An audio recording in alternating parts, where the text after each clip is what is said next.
ইসির সদস্য যারা আছেন নির্বাচনের ফলাফল ঘোষণার ক্ষেত্রে তারা অস্বাভাবিকভাবে কিছু কিছু ক্ষেত্রে বিলম্ব করছেন।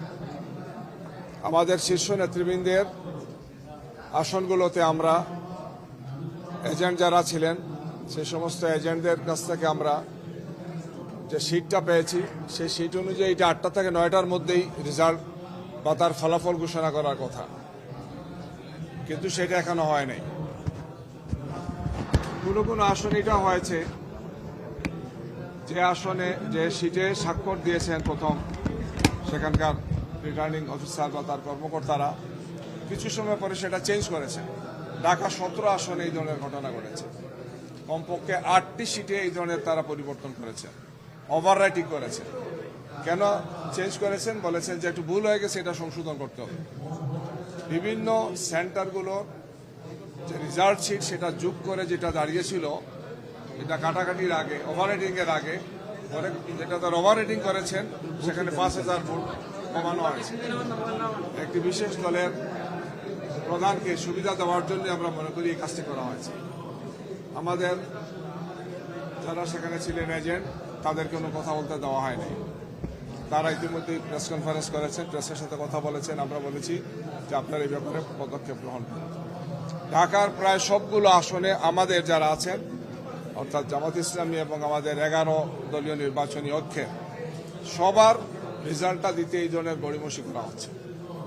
আপনাদের পাশেই ঢাকা 15 আমাদের সম্মানিত আমির জামাত ডাক্তার শফিকুর রহমান এই আসনে তিনি নির্বাচন করেছেন। আপনারা জানেন 3 লক্ষর চেয়ে একটু বেশি ভোটার, 129টা সেন্টার, অনেক বড় বড় আসনের তড়িৎ গতিতে রেজাল্ট দেওয়া হয়েছে। এটা এখনো দেওয়া হয়নি।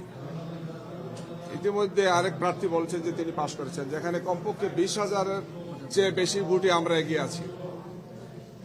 আমাদের কাছে মনে হচ্ছে যে একটি বিশেষ দলকে সুবিধা দেওয়ার জন্য নির্বাচন কমিশন এবং তার সাথে যারা সম্পৃক্ত আছেন তারা এটার সাথে ষড়যন্ত্রমূলকভাবে তারা জড়িত আছে। একই অবস্থা আমাদের 11 দলের অন্যান্য শীর্ষ নেতৃবৃন্দ যারা আছেন তাদের প্রত্যেকের আসনে। সারা দেশের আসনগুলো নিয়ে আমরা পর্যবেক্ষণ করেছি, পর্যালোচনা করেছি। একই ধরনের চক্রান্ত এবং ষড়যন্ত্রের গন্ধ আমরা দেখতে পাচ্ছি। আমরা মনে করি যে ফেসিবাদের বিরুদ্ধে, স্বৈরশাসনের বিরুদ্ধে এই জাতি সংগ্রাম করেছে, রক্ত দিয়েছে, 1400 শহীদ হয়েছেন, আরও অনেকেই এর আগে শহীদ হয়েছেন, হাজার হাজার মানুষ আহত হয়েছেন, পঙ্গু হয়েছেন। আমরা রক্ত দিয়েছি, আমরা আত্মোৎসর্গ করেছি, অসংখ্য মানুষ এখানে। এই ধরনের আরেকটি নতুন ফেসিবাদ কায়েমের জন্য নয়। আমরা স্পষ্ট ভাষায় বলতে চাই যে এই যে প্রক্রিয়া তারা করছেন, গণনা করা, রেজাল্ট দেওয়ার ক্ষেত্রে বিভিন্ন ধরনের কলাকৌশল করা, ইচ্ছাকৃতভাবে মনে হচ্ছে যে কোনো একটা বিশেষ উদ্দেশ্য সাধনের জন্য তারা এই কাজটি করছে।